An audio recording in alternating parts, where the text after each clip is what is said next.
Hello, everyone, and welcome to Padawan Unlimited, a Star Wars Unlimited trading card game podcast. Today, this evening, we are joined by a very special guest. Not just Rob and Corey. We know them. We've known them for months. We're old hat. You're old talent. We don't need you anymore.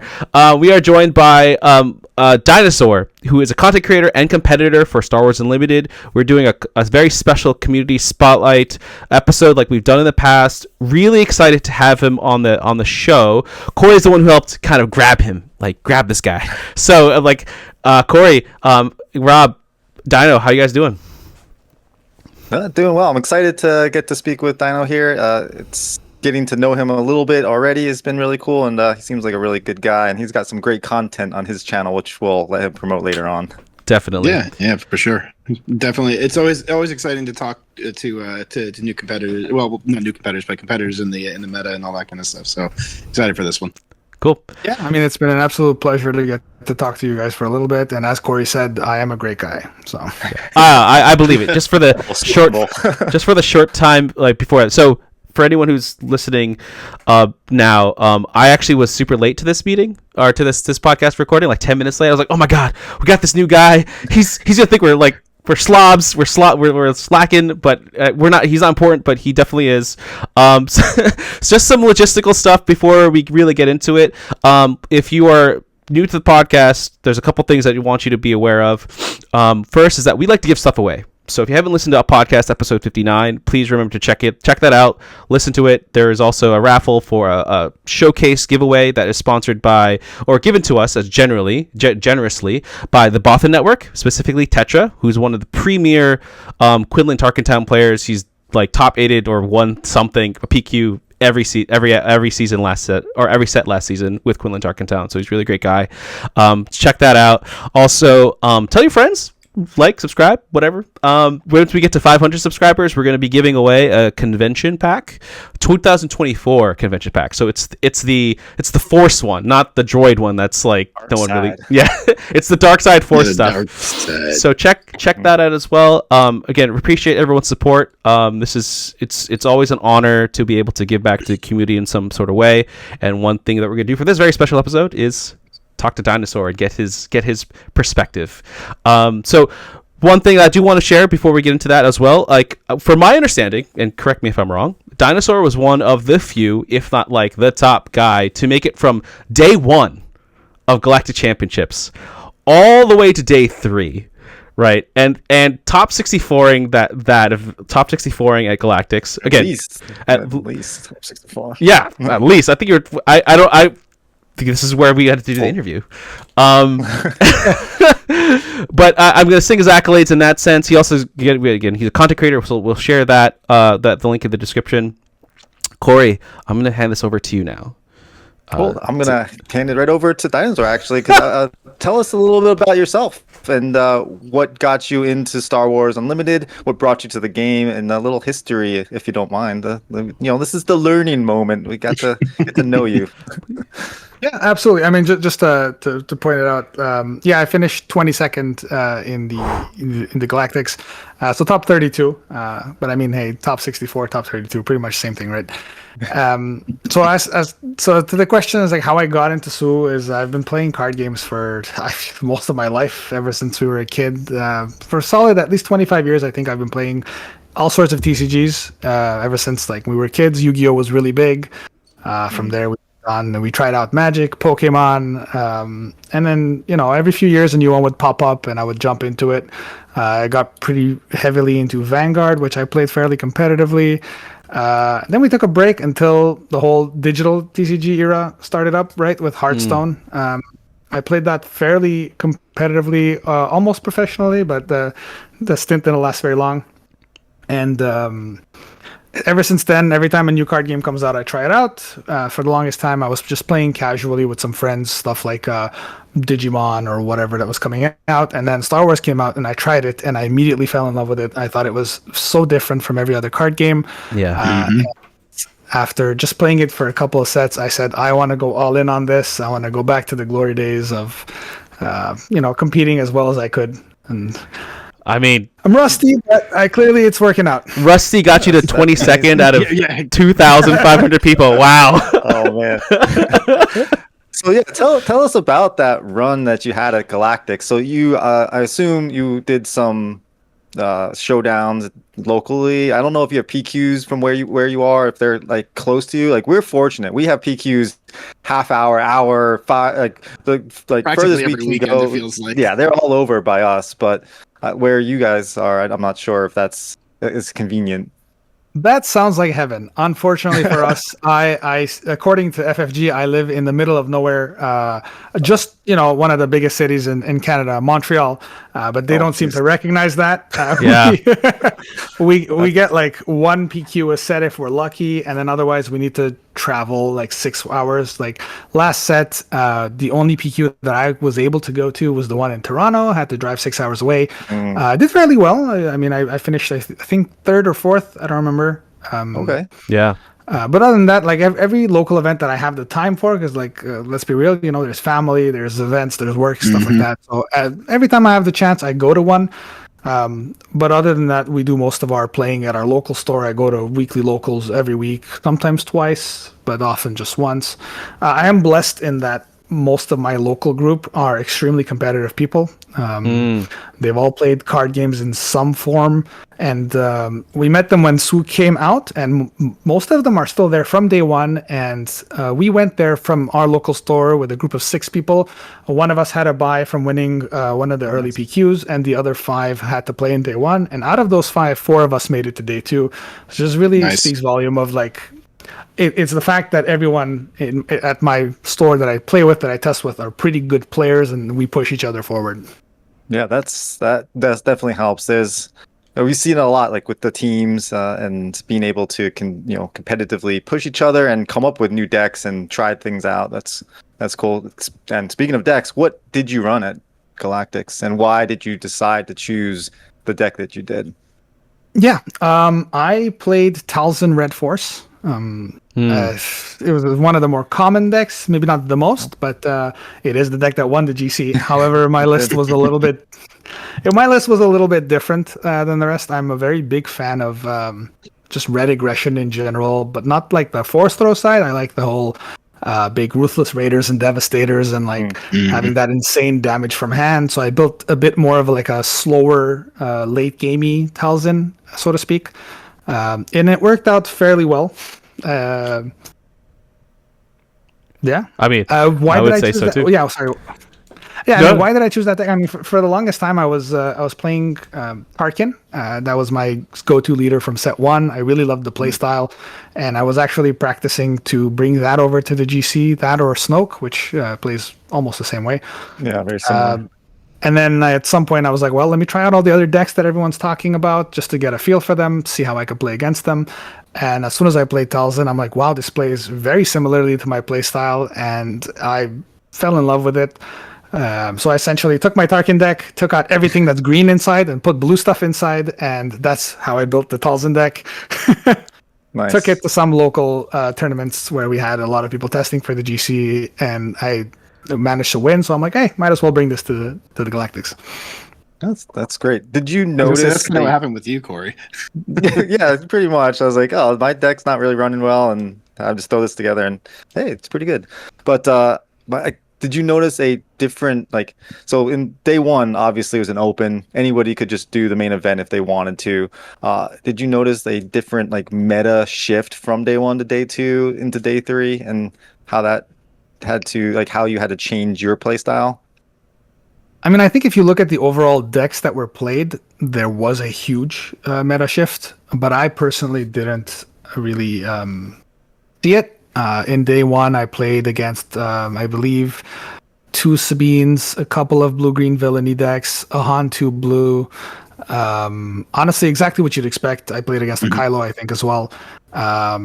So going into day 2, it was just more of the same decks. But that said, looking at the tables around me, I was seeing a lot more variety in day 1 than I would see later on. Yeah, day 1 for me, I don't know about for you guys, it was pretty wild. We had so many what I would call like off meta decks, or like side grade meta decks, where it was just or like honestly homebrew stuff. Like you saw what was it, Poe ECL that you played against Gil? And then That was round 1, which is actually that was round 1. is something I want to ask. So, Dinosaur, did you win your first game? Your first match in Yes, day 1? I did. Okay. Yes, So, I did. which I think is very important for people to understand. If you don't win your first game, you're gonna hit, and you start to submarine and like kind of bubble up from the bottom. You're not gonna hit the meta decks. You're gonna hit all the janky decks, All the weird stuff. all the weird stuff. So like this is part of the this is part of the things you need to that I've learned, and maybe everyone has a different experience here, but like I've learned from a competitive Keeps it in, experience. baby. If you win the first match, you will start to keep playing the meta decks. If you do not win the first match, you will start playing the janky stuff. So depending on how you built your deck, some people attack like a lot, like a wide meta. Some people try to really hit only like, I need to win against this matchup, this matchup, this matchup, this matchup. Think about that when you're going to your first match and how you're building your deck. Like, are you confident you're going to win that first match? If not, build to the wide meta. Sorry, that's just a random Team thing Submarine. that I've learned. So For sure. I mean, there's also the element that like when you're really early on to day 1, you have a lot of players who are there for the fun of it. yeah, I'm not saying this in any flaming way whatsoever, but as in my first round opponent, when I played Force Throw, his response was, "What is that?" And at that point, I'm like, okay, well, I mean, he's clearly not practiced too much into the meta. oh wow, Sometimes you'll run into people like that.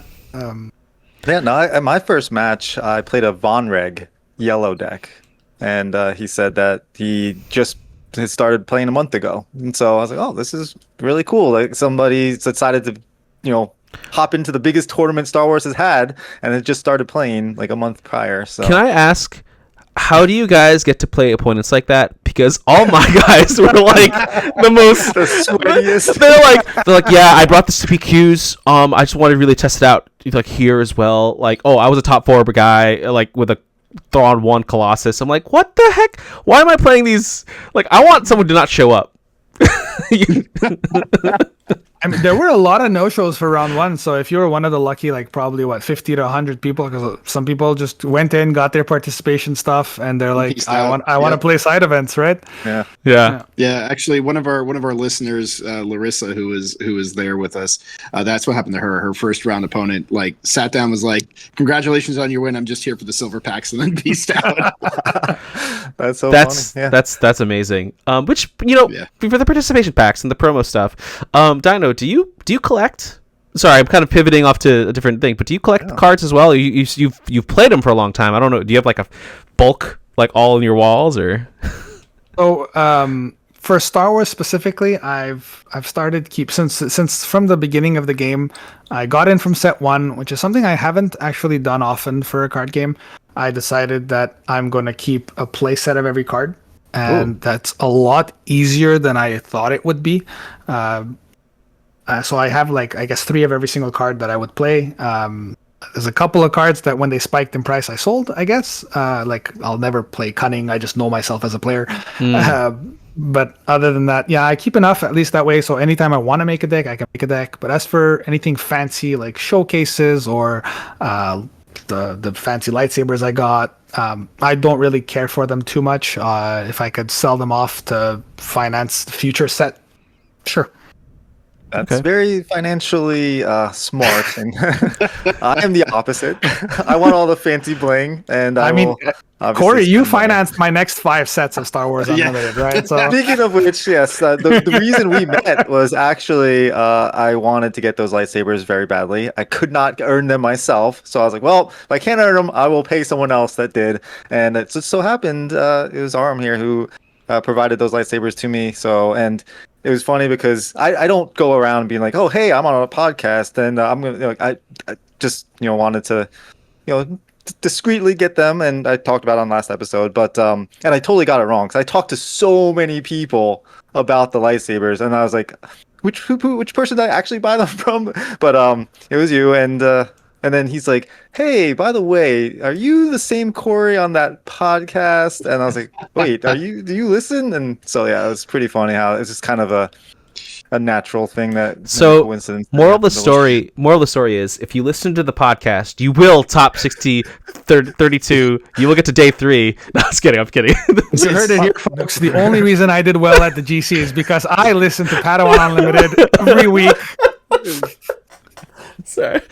We got clip that, guys. Clip it. Yeah, clip it. That's it. Oh my Yeah, god. we're good. We got it.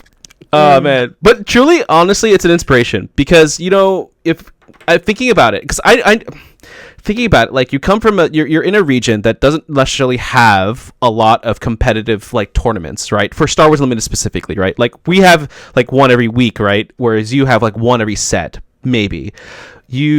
So your region is very light in that sense, but your experience and your grinding with your testing team or your locals, right?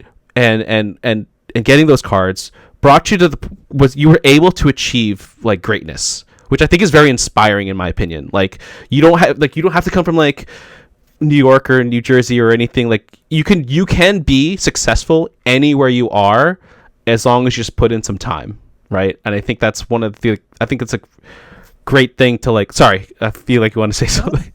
No, I mean, absolutely, you're 100% right. I just want to clarify on that while yes, we do not have a lot of PQs going around, that doesn't mean that we don't have tournaments to practice at. Okay, I think the best, like we have a lot of stores that take it upon themselves to host like 1Ks or winner boxes, winner carbonites, stuff like that, and all of the players from around our area, even a couple hours away, they drive down for these events, partly for the camaraderie, getting to meet the other good players, but also it's our way to compensate for not having a lot of competitive level stuff like PQs. One of the players that I meet all the time, for example, is Matthew Yako, who ended up in 8th place. He was in the top 8 at the GC.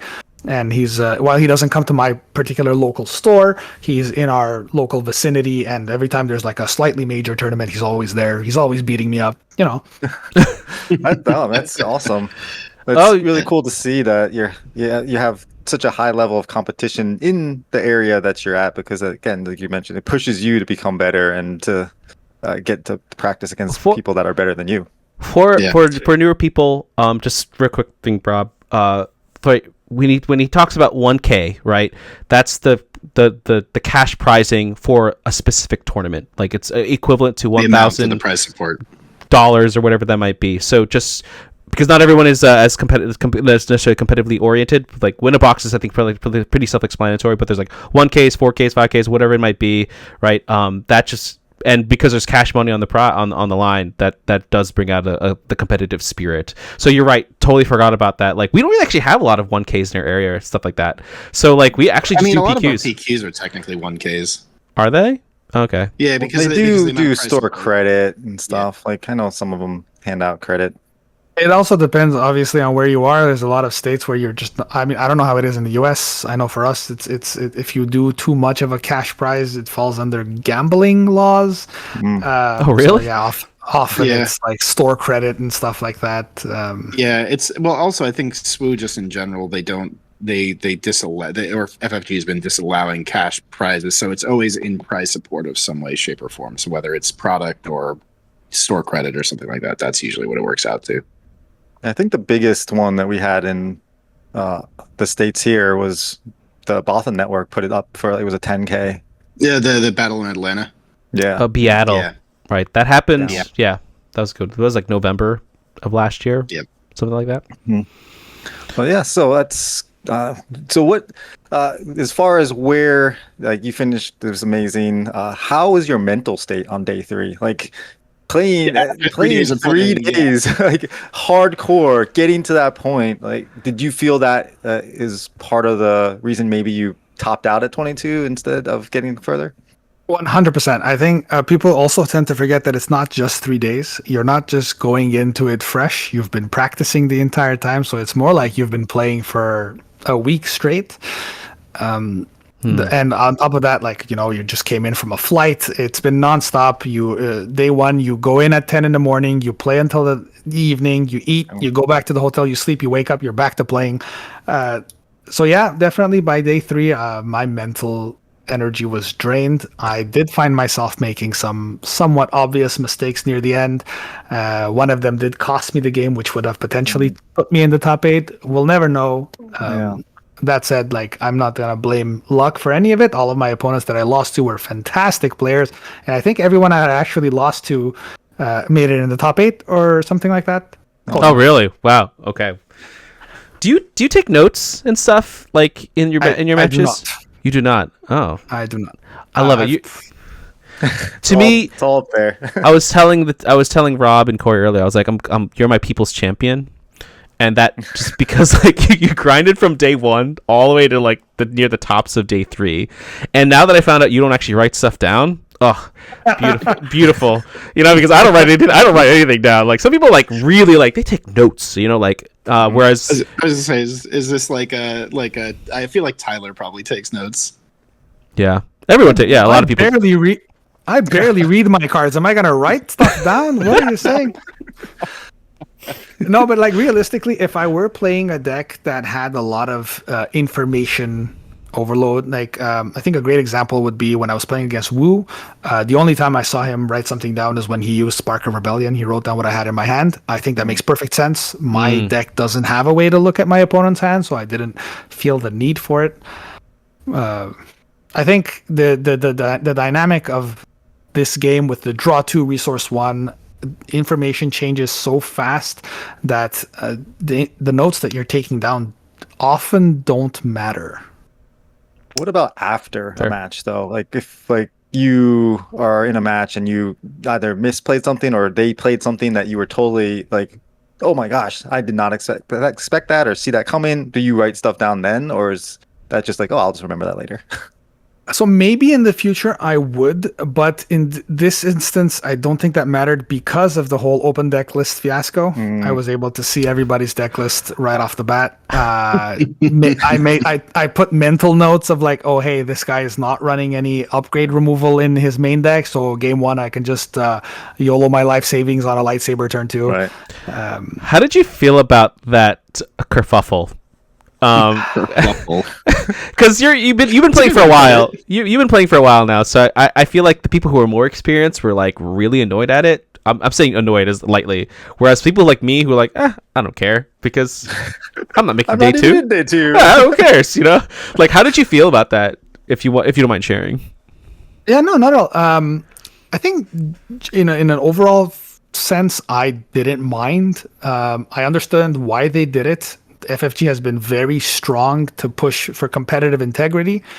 I do, however, personally prefer closed deck lists because it open deck list punishes anyone from spicy techs, right? Like if I go in and my opponent is hiding, a tech in a villainy deck, me knowing that changes how I play, and it's a punishment on him, and it kind of discourages people from going outside of the known meta decks, so to speak, because often enough that surprise factor is exactly that little push you need to win a game. If you, for example, don't play Waylays in the main deck as a yellow deck, your opponent is still going to play around them thinking you have it. Whereas if it's an open deck list, they'll know exactly what you have and they won't fear the cards. Yeah. Okay, that's fair. Fair enough. Did it help you in any of your matches? Do you think? Oh, 100%. I mean, it also probably hurt me in the later matches when my opponents were perfectly able to read my deck. Right. But as I mentioned, like there were a few instances where I noticed that people were not running upgrade removal right off the bat. So I put a Fallen Lightsaber on my turn 1 play that sometimes just wins the game alone. Other than that, if you see what kind of removal they're running, for example, a lot of people are not running takedowns or shatter points. They're really focusing on just Fell the Dragon, or some control decks are not running Rival's Fall. It really changes how I play it. So like if I don't see a Rival's Fall, I'll go all in on making my leader giant because then they can't deal with it. Stuff like that. No, makes sense. Did you? Sorry, go ahead, Corey. No, go. You got it, Dale. What were we gonna say? So personal thing about me, like I get starstruck for whatever reason. So like when I play someone who I'm like, the first time I played Wu, for example, I was like, I'm not winning this matchup. I immediately shut myself down. I was like, what am I gonna do? And it was when Ray Blue was a thing back in Shadows of the Galaxy when that came out. Does that ever happen to you where you're just like, oh man, this person's like really good. I'm cooked. Or are you always like, no, I can win? Like, what's your mental state going into these matches, specifically with people like you said you played Woo, right? So like, what's your mental state when you go up against these people who you know are like really good? What is that like? I'll preface this by saying I played against Woo on stream in day 2, and I thought going into this that my deck is great against Quinlan, but he immediately disabused me of that notion. And murdered me. That said, I don't normally get starstruck. Like I was very happy. I was like, oh cool, I'm playing as Woo. Like I immediately texted my wife and my friends. I'm like, hey, if you guys are following the live stream, I'm about to play against Woo. But as soon as we shake our hands and we draw our cards, for me, my opponent is just a blur, and it's more about what cards are being played. That's cool. What was that? You got to play on the big stage up there. What was that experience like? It was really cool. It was definitely nerve-wracking. I'd like to think I'm not the kind of person to get like anxious or stressed or whatever, but when you're surrounded by like 4 judges, 2 cameramen, and a bunch of like strobe lights all over, burning down on you, and then like you feel your phone in your pocket just nonstop vibrating because people are watching you live and they're texting you. It definitely is quite the experience. I loved it. I would do it again. I think I ended up playing on stream 3 times, maybe 4. I don't remember. Wait, really? Yeah. That's oh man. We need to like do play-by-plays next time. Okay. That's awesome. I feel like when you're on stream, like it's still just kind of a little intimidating with all other stuff, but generally it's like kind of like a blur, still relatively smooth for you. I feel like I would like collapse from the pressure. I'd be like, and then like my hands would shake, or like I'd like lose my cards. You know when people are watching you and they know what's in your hand and judging you, like, oh, he has this card. Why didn't he play that card? Like it's like, I'd be like, oh, I'm gonna second guess myself because I'm gonna think about everybody that's watching. Then they're gonna think like, they're judging. Oh no, like did that come into? For sure, that happens. Maybe more subconsciously. I was mostly okay. I don't often second guess myself. I don't know. I was lucky enough that most of my matches on stream I did win. The only one I didn't was against Woo, and I had no issue losing to him. First of all, it was in day 2 when we were both 7-0, so I knew that no matter what happens, I'm already made it to day 3. There was really no pressure at that situation. So I guess if it was more of like, oh my god, I need to win this absolutely, I would have probably been shaking. Who knows? I'll never know. Whereas every other match that I played on stream, I was in a matchup that I was extremely confident in. I played against the Gar Saxon, for example, and that was very easy for my deck. No nerve issues in that sense. Was that the Gar Saxon? Was that Jess that you played against? What was it, Gar Saxon Yellow Space? No, it was Gar Gar Saxon. It was Gar ECL with the Vader, and yeah. Now that I think about it, the other matchup was the Palp Colossus. Oh wow! Yeah, I don't like I don't like anyone who plays Pop Colossus. I don't like his control. But what about the Thrawn Colossus that you ran up against? Oh, the Thrawn 1 Colossus. Oh, that was a great match. Like I was like, all right, you're gonna drop this big unit, fine. Waylay, Falcon, Vernestra, Cassian, like dig, like they couldn't do anything to me. I mean, well, yeah, Gil was playing Anakin yellow. Yeah, Anakin 3 yellow. Yeah, 4 space. It tripped a lot of people up, man. But I made misplays. I was already getting tired. I don't know how you made it to day 3 without making a lot of mistakes, because I was making mistakes day 1 by like games. Same here, brother. 4. I was gonna say that's the secret to playing on stream. You just continue to play bad. The thing is, you don't know it's a mistake until you've lost the game. Because That's true. Maybe I made dozens of mistakes, but they were happy little accidents that ended up me winning the game. You know. I love that you Happy said you're trees, man. They're happy trees. I love that you said you're like so self-assured. Like I don't really like you don't really like waffle in your decision making. Is that because of like just years and years of TCG playing, or is that just naturally who you are? Like you are a decisive person. I wouldn't say decisive. I'm just a person who's learned over the years to not let the past affect my present, and I think that is extremely important in a setup like this. If you are going into a new match and you're still thinking about your last one, you've already lost. You need to reset your mental state between every round at the very least. This doesn't apply to just TCGs, right? I think this is probably a lesson I've learned from video games, stuff playing like StarCraft or League of Legends. And if you just lose a game and you're extremely angry and you go into the next one, you're just gonna lose again. So It's like anytime the gambler's off that mentality tilt-a-whirl. too, right? You're always chasing those absolutely. losses. Yeah. Yeah, I'm just gonna Yeah, lose so in more. between rounds, you just need to find a way. So, like for me, it was either going back and meeting up with my buddies, or if I find myself getting really, really tilted, I would just put my headset on, put some music that I enjoyed, walk around the casino, go into the fresh round, having just forgotten about what just happened. That's great advice because that's not something that's easy for a lot of people. Oh, no. No. So yeah, based on what your experience with the meta that you were going through on the Galactics and what's coming up, like where do you see this PQ season going for you? Are you going to stick with Tiles in Red, or are you going to start dabbling in some other stuff and getting ready for the new set? It's tough to say. Our PQs, like I said, we don't have one locally. The closest one this set for me is 6 hours away.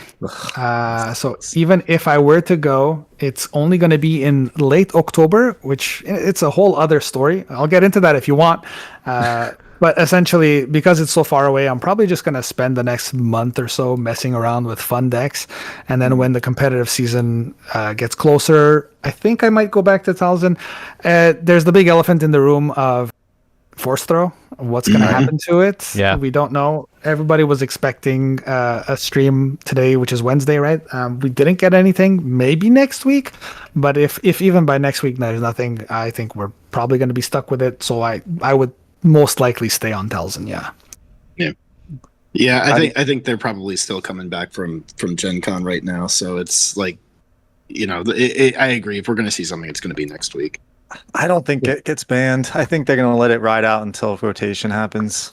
That is the most likely scenario, because if you do ban Force Throw and just Force Throw, I think some decks that are being held in check by it will dominate. That said, considering we've had Legends of the Force very early, we had it like a month before we were normally supposed to. A suspension to Force Throw could definitely like liven up the meta, bring everyone back to the drawing board, maybe. But with rotation right around the corner, they could go either way, and everyone, no matter what they choose, half the people are going to be angry. Yeah. You can't please everyone. Yeah. Well, I mean, and I know you probably saw them in the top 8, and Corey, well, not just the top 8, but like all the way up. But Corey and I were talking about this yesterday, and I think, while it wasn't one deck that was dominant, if you ban Force Throw, you also probably have to ban like Force Lightning. You have to ban like a lot of the cards. Like you have to at least ban those two, because those two are kind of like the two that are kind of keeping a lot of stuff in check, I think. I'm not sure Force Lightning is in the same category as Force Throw. Force Lightning has not even seen a single day of use until this set.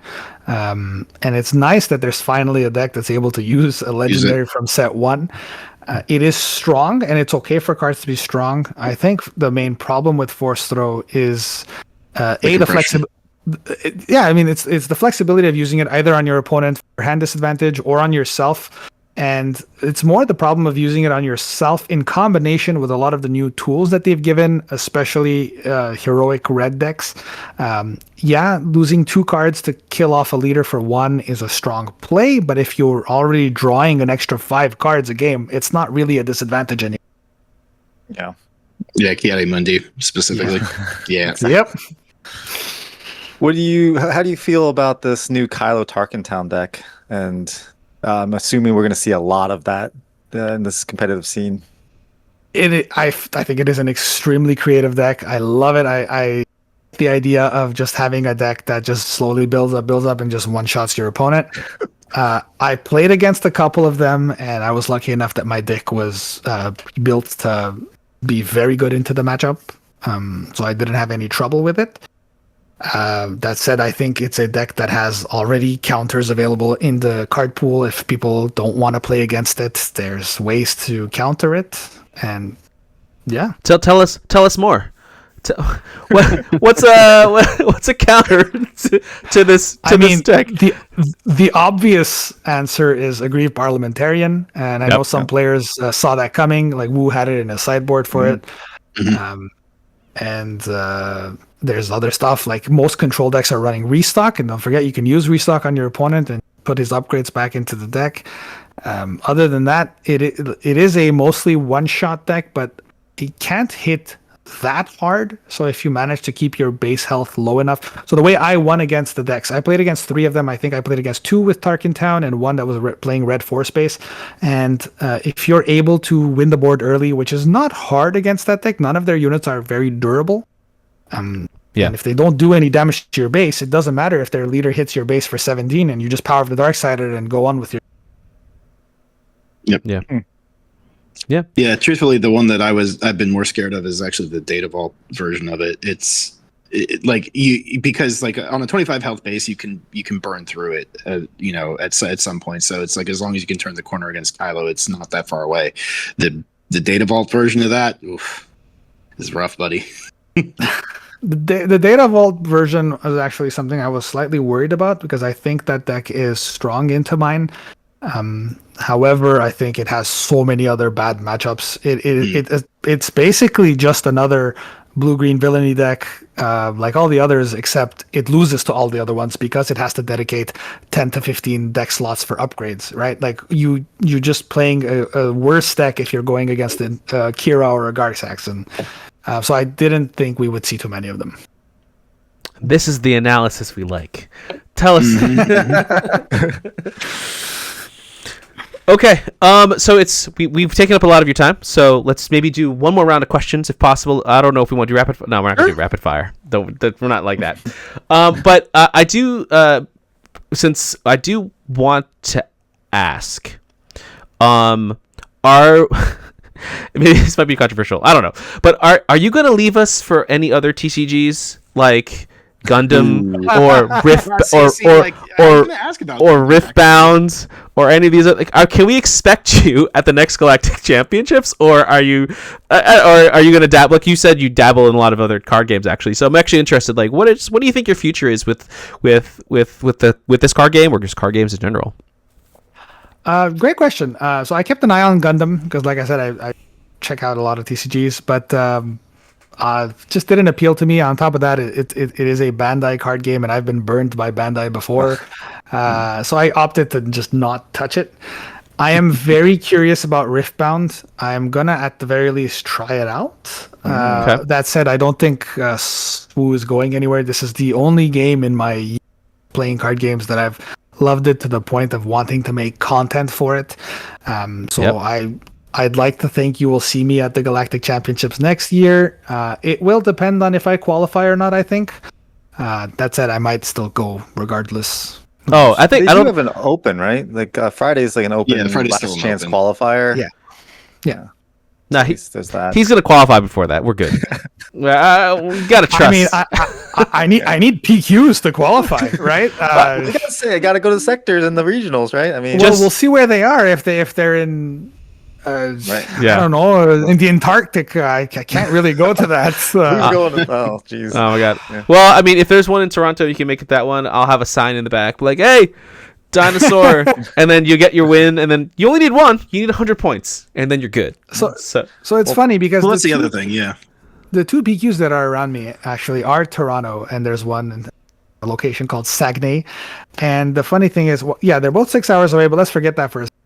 The dates that they've announced for these are October 31st, which is a Friday, first of all, at 10 a.m. So I hope they're trying to change that. And the other one, the one in Toronto, is November 9th, which is next set.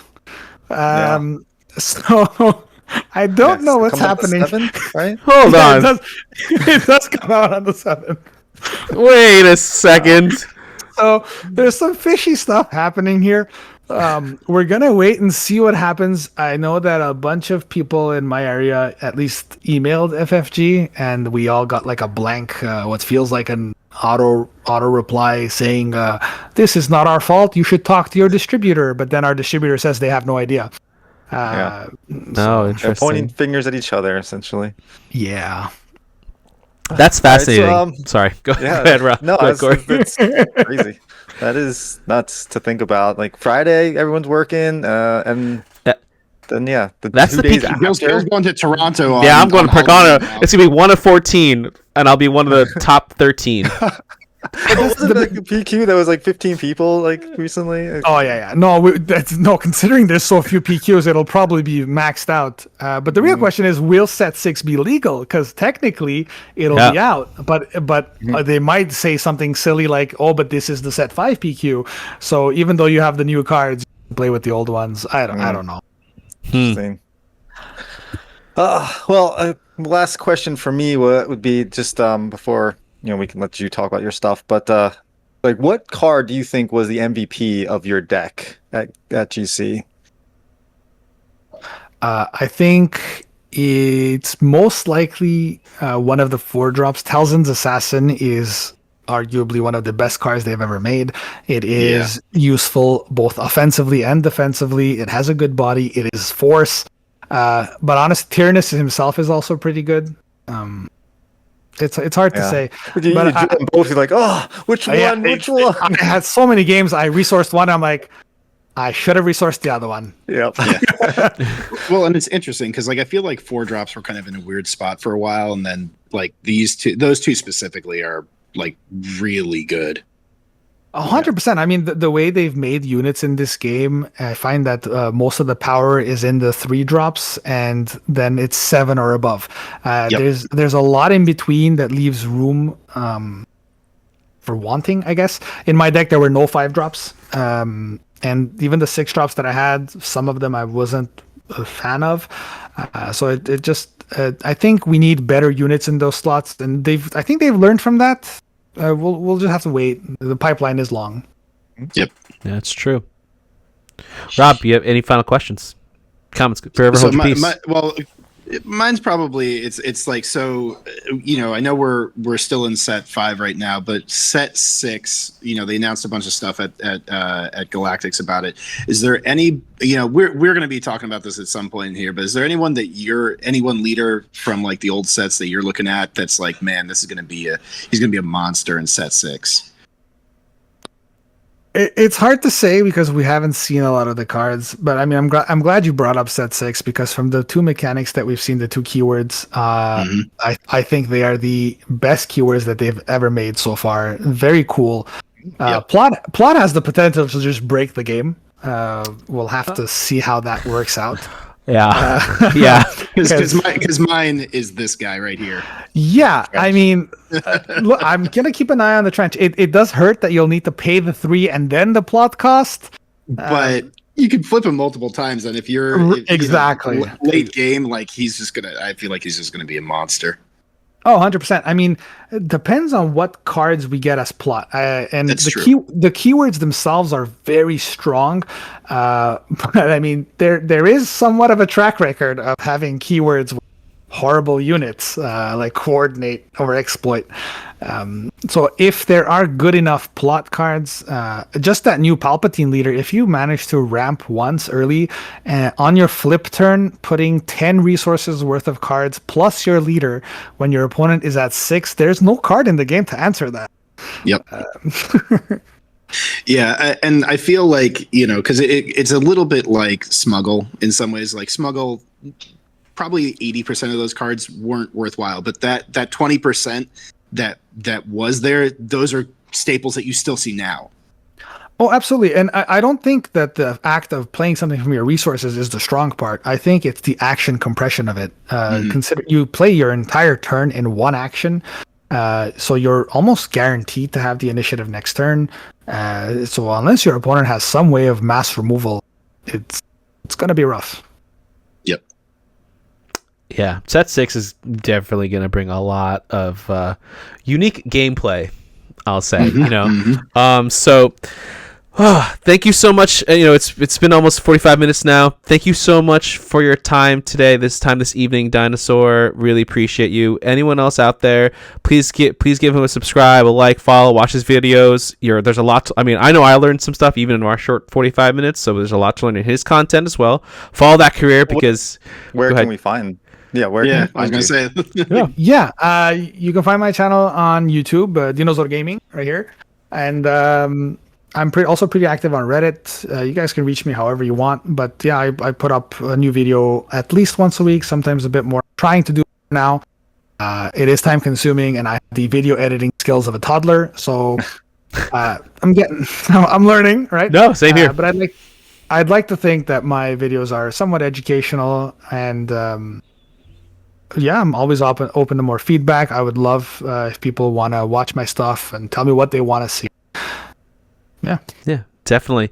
I'll post again. We'll post a link to your YouTube at least onto the description. If there's any other socials you want to add, please feel free to let us know, and we'll put it there as well. Again, thank you so much for your time, Corey, Rob. As always, it's a pleasure co-hosting with you. And until next time, may the force be with you.